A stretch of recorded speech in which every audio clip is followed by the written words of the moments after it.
코로나19 신규 확진자 중 오미크론 변이 감염자 비중이 99.9%에 달하는 것으로 파악됐습니다. 중앙은행인 연방준비제도가 조만간 금리를 올리는 게 적절하다고 본다며 사실상 3월 금리 인상을 예고했습니다.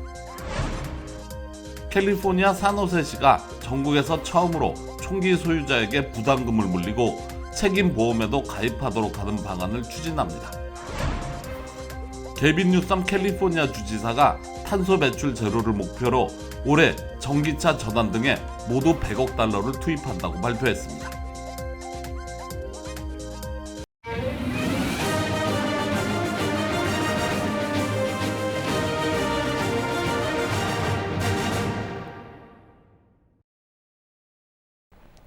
여러분 안녕하십니까? KBS 아메리카 뉴스입니다.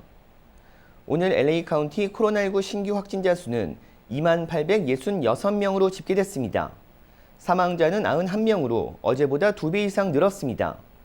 그런데 신규 확진자 중 오미크론 변이 감염자 비중이 99.9%에 달하는 것으로 파악됐습니다. 일주일 기준 어린이 확진자도 처음으로 100만 명을 돌파했습니다. 질병통제예방센터 CDC는 최근 일주일 사이 신규 확진자 가운데 오미크론 변이 감염자의 비율이 99.9%라고 밝혔습니다. 사실상 모든 신규 확진자가 오미크론 변이에 감염된 것입니다. 이는 지난해 12월 1일 샌프란시스코에서 첫 오미크론 확진자가 발생한 지 불과 56일 만입니다. 이런 가운데 최근 일주일 사이 어린이 코로나19 확진자가 팬데믹 이후 처음으로 100만 명을 넘은 것으로 집계됐습니다. 소아과학회 AAP는 지난 20일 기준 일주일간 발생한 어린이 확진자가 115만 명이라고 밝혔습니다. 이는 지난해 겨울 어린이 감염자 최고치의 5배에 달하는 수치입니다. LA 경찰국과 LA 카운티 셰리프 직원 2,500여 명이 코로나19로 근무를 하지 못하고 있어 치안 공백이 우려되고 있습니다. 마이클 무어 LA 경찰국장은 직원 1,300여 명이 결근 중이라며 오미크론 변이로 상당한 타격을 입고 있다고 밝혔습니다. 무어 국장은 직원 83%가 백신을 접종했지만 절반 정도가 돌파 감염 사례에 해당된다고 덧붙였습니다. LA 카운티 셰리프국도 직원 1,200여 명이 코로나19에 따른 병가나 격리 등으로 업무에서 빠진 상태입니다. 경찰력 부족으로 차량 물품 도난이나 빈집을 노리는 사건이 기승을 부리는 가운데 당장 몇 주 앞으로 다가온 슈퍼볼 경기 치안 유지도 우려되는 상황입니다. 치안 당국은 슈퍼볼 경기에 많은 경찰을 배치할 경우 지역사회 치안 유지에 어떤 영향을 미칠지 분석 중이라고 밝혔습니다. 뉴욕주의 실내 마스크 착용 의무화 조치가 당분간 유지될 전망입니다. 뉴욕주 법원이 실내 마스크 착용 의무화 중단 결정을 내린 바 있지만 뉴욕주 항소법원은 효력을 일단 중지하라는 명령을 내렸습니다. 제휴사 뉴욕 KBTV 전상희 기자입니다. 뉴욕주 항소법원은 1심 법원인 나소 카운티 뉴욕주 법원이 내린 실내 마스크 착용 의무화 중단 결정의 효력을 항소심 판결이 나올 때까지 일단 중지하라는 명령을 내렸습니다. 나소 카운티 주 법원은 나소 카운티에 거주하는 학부모 14명이 제기한 실내 마스크 의무화 중단 소송과 관련해 캐시 호쿨 주지사가 내린 실내 마스크 의무화 명령은 위헌적이라며 호쿨 주지사에게는 이런 조처를 시행할 권한이 없다고 판결했습니다. 재판부는 뉴욕주 모든 주민이 코로나19 사태가 곧 끝나길 바란다는 사실에 의문의 여지가 없다면서도 그러나 코로나19 종식을 위해 특정한 법률을 제정하는 일은 주 입법부의 소관이라고 밝혔습니다. 앞서 호쿨 주지사는 지난달 10일 공립학교와 식당, 대중교통, 구치소, 널싱홈 등 주 전역의 모든 공공실내시설에서 반드시 마스크를 착용해야 하며 이를 어기면 최대 $1,000의 벌금을 부과받도록 하는 행정명령을 내린 바 있습니다. 지난달 13일부터 시행에 들어간 마스크 의무화 명령은 당초 지난 15일 종료될 예정이었지만 오는 2월 1일까지로 한 차례 연장됐습니다. 1심 법원 판결로 실내 마스크 의무화 조처가 중단될 위기에 처했었지만 뉴욕주 검찰이 즉각 항소법원에 항소를 제기하면서 관련 조처는 판결이 나올 때까지 유지될 수 있게 됐습니다. 한편 이처럼 이틀간 마스크 착용 의무화 조처가 중단되고 곧바로 항소를 제기하는 등 법적 다툼이 벌어지면서 해당 기관이나 시설에서는 혼란이 이어지고 있습니다. 특히 일부 학교들에서는 마스크 착용이 더 이상 의무화가 아닌 선택 사항이라고 통보하면서 혼란을 가중시키기도 했습니다. 이와 관련해 에릭 아담스 뉴욕시장은 뉴욕시 공립학교들에는 뉴욕 주정부의 조처와 상관없이 마스크 착용을 의무화하고 있는 만큼 뉴욕주 법원의 이번 판결 역시 뉴욕시 공립학교에 적용되지 않는다며 공립학교 내 마스크 착용은 계속 유지된다고 밝혔습니다. KBTV 뉴스 전상입니다. 중앙은행인 연방준비제도가 조만간 금리를 올리는 게 적절하다고 본다며 사실상 3월 금리 인상을 예고했습니다. 시기는 못 박지 않았지만 연준의 보유자산을 매각하는 이른바 양적 긴축 작업도 금리 인상에 이어 시작할 수 있다고도 했습니다. 한보경 기자의 보도입니다. 미국 중앙은행인 연방준비제도가 기준금리를 곧 올리는 게 적절할 것으로 본다고 통화정책 회의를 끝낸 직후 성명을 통해 밝혔습니다. 이번엔 기준금리를 현 제로 수준에서 동결하지만 다음 통화정책 회의가 열리는 3월 인상을 사실상 예고한 것으로 해석이 됩니다. 제롬 파월 연준 의장은 회의 직후 가진 언론 브리핑에서 고용 사정은 강하게 회복되고 있지만 물가 상승률은 연준의 목표치인 2%를 너무 많이 넘어서고 있다며 연준의 통화정책 초점은 인플레이션에 맞춰져 있다는 점을 재확인했습니다. The economy no longer needs sustained high levels of monetary policy support. That is why we are phasing out our asset purchases and why we expect it will soon be appropriate to raise the target range for the federal funds rate. 그러면서 연준의 보유 자산을 매각해 시중에 풀린 돈을 회수하는 이른바 양적 긴축도 금리 인상에 이어 시작될 수 있다고도 했습니다. 파월 의장은 지난 11일 의회 인준청문회에서 양적 긴축 돌입 시기를 올해 말 정도로 언급한 바 있는데 이것도 상황에 따라 당겨질 수 있음을 시사했습니다. 연준의 긴축 일정에 대한 불확실성 제거를 기대하며 상승세로 시작한 뉴욕 증시 주요 지수들은 양적 긴축 시기가 예상보다 당겨질 수 있다는 파월 의장의 언급이 나오면서 내림세로 돌아서며 모두 하락 마감했습니다. 뉴욕에서 KBS 뉴스 한보경입니다. 캘리포니아주 산호세시가 전국에서 처음으로 총기 소유자에게 부담금을 물리고 책임보험에도 가입하도록 하는 방안을 추진합니다. 총기 소유자들의 반발이 적지 않을 것으로 보입니다. 박시몬 기자의 보도입니다. 산호세시가 미국에서 처음으로 총기 소유자에게 보험 가입을 의무화하는 법안을 통과시켰습니다. 어젯밤 산호세 시의회에서 표결에 붙여진 이 법안은 찬성 10대 반대 1로 압도적인 표차로 가결됐습니다. 이와 함께 총기 소유자들에게 총기 소유 부담금을 내도록 하는 법안도 찬성 8대 반대 3으로 통과됐습니다. This ordinance has two elements. First, we require every gun owner in the city to have insurance, just as every driver has to have insurance to use a car.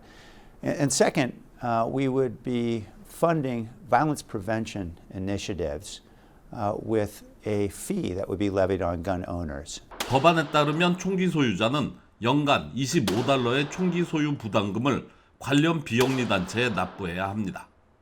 또 총기 소지자들은 본인 총기로 인해 일어나는 피해를 보상해줄 보험에 가입해야 되는데 이를 지키지 않을 경우 과태료와 함께 총기를 압수당할 수 있습니다. 이번 조치의 배경에는 불법 제작 총기인 고스트건의 영향이 적지 않습니다. 샌프란시스코의 경우 지난 2020년 한 해 동안 압수된 총기류의 50%가 고스트건이었으며 LA는 2017년 이후 고스트건 압수 건수가 400%나 증가했습니다. 이에 대해 캘리포니아 총기 소지 협회는 법안이 확정될 경우 위헌 소송을 내겠다고 밝혔습니다. There are most definitely plans to challenge this in court. California either affects or infects what happens throughout the country. In this case, we would look at this as an unconstitutional infection that we want to stop here. 이번 법안이 법으로 공식 제정되려면 다음 달 있을 최종 심의를 통과해야 합니다. 통과될 경우 오는 8월부터 시행에 들어갑니다. KBS 뉴스 박시몬입니다. LA 재외선거관리위원회는 대한민국 제20대 대통령 선거와 관련해 애리조나에 추가 투표소를 설치하기로 했다고 밝혔습니다. 추가 투표소는 애리조나주 마리코파 카운티에 있는 아시아나 마켓 1층에 설치됩니다. 애리조나 추가 투표소는 다음 달 25일부터 27일까지 3일 동안 운영됩니다. 네바다주와 뉴멕시코주 추가 투표소 설치는 유권자 수 부족으로 이뤄지지 못했습니다. 한편 LA 총영사관과 오렌지 카운티 한인회관, 샌디에이고 한인회관에 설치되는 기존 투표소 3곳은 다음 달 23일부터 28일까지 6일간 운영됩니다. 선관위는 재외선거인 명부 등재 확인을 원하는 사람은 오는 29일부터 다음 달 2일까지 공관 방문이나 인터넷 홈페이지 ova.nec.go.kr로 접속해 확인이 가능하다고 밝혔습니다.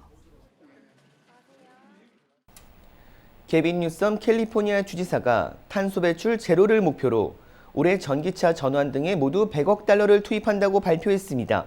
윤범수 기자의 보도입니다. 뉴섬 주지사가 발표한 올해 전기차 전환 계획. 가장 먼저 탄소 배출이 많은 대중교통 버스와 상업용 운송 트럭, 스쿨버스 등을 전기차로 교체하고 기반 시설을 설치하는 데 35억 달러를 투입합니다. 주 전역에 10만 개에 달하는 충전 시설을 구축하는 데 9억 달러, 전기차 구입 보조금으로 6억 7,500만 달러를 포함해 보급 확대 지원에도 10억 달러를 편성했습니다. 또 주요 생산 시설의 탄소 배출을 줄이고 인프라 구축을 지원하는 전기차 업체 등에 10억 달러의 세제 혜택을 부여하는 내용도 포함됐습니다. If the legislature is supportive, $10 billion specifically for electric vehicle transformation. 캘리포니아주는 미국 내 전체 전기차 생산량의 절반을 차지하고 있고 전기차 보급 속도도 미 전역에서 가장 빠릅니다. 캘리포니아주는 이 같은 이점을 토대로 오는 2035년까지 모든 내연기관 차량의 판매를 중단하고 2045년까지 모든 상업용 트럭들의 전기차 전환을 목표로 하고 있습니다. Over half of the greenhouse gas emissions come from oil extraction and/or tailpipes. The automobile industry in California and its related extraction and costs are the leading cause of greenhouse gas emissions. 이번에 발표한 전기차 전환 예산은 올해 책정된 캘리포니아 전체 기후변화 대응 예산 376억 달러의 4분의 1을 넘습니다. 뉴섬 주지사는 공격적인 예산 편성을 통해 당초 계획보다 4년 정도를 앞당겨 미 전역 50개 주 가운데 가장 먼저 탄소 배출 제로를 실현한다는 계획입니다. KBS 뉴스 윤범수입니다. 앞으로 대학 입학 자격인 SAT에 응시하는 수험생은 지정된 장소에서 노트북이나 태블릿 PC로 시험을 보게 됩니다. SAT를 주관하는 칼리지 보드는 2024년부터 SAT 시험을 개인 소유의 노트북이나 태블릿 또는 주최 측에서 제공하는 컴퓨터로 시험을 치르게 된다고 밝혔습니다. 해외에서 SAT를 볼 경우에는 2023년부터 적용됩니다. 이와 함께 SAT 시험 시간은 기존 3시간에서 2시간으로 짧아지고 시험 결과는 며칠 안에 통보됩니다. SAT의 디지털 전환 발표는 팬데믹 이후 SAT 성적 제출을 의무화하지 않는 대학들이 늘고 있는 가운데 나왔습니다. 2022년 입학생들의 경우 1,800여 개 대학에서 SAT 점수를 요구하지 않고 있습니다.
KBS 아메리카는 시청자 여러분의 제보를 소중하게 생각합니다.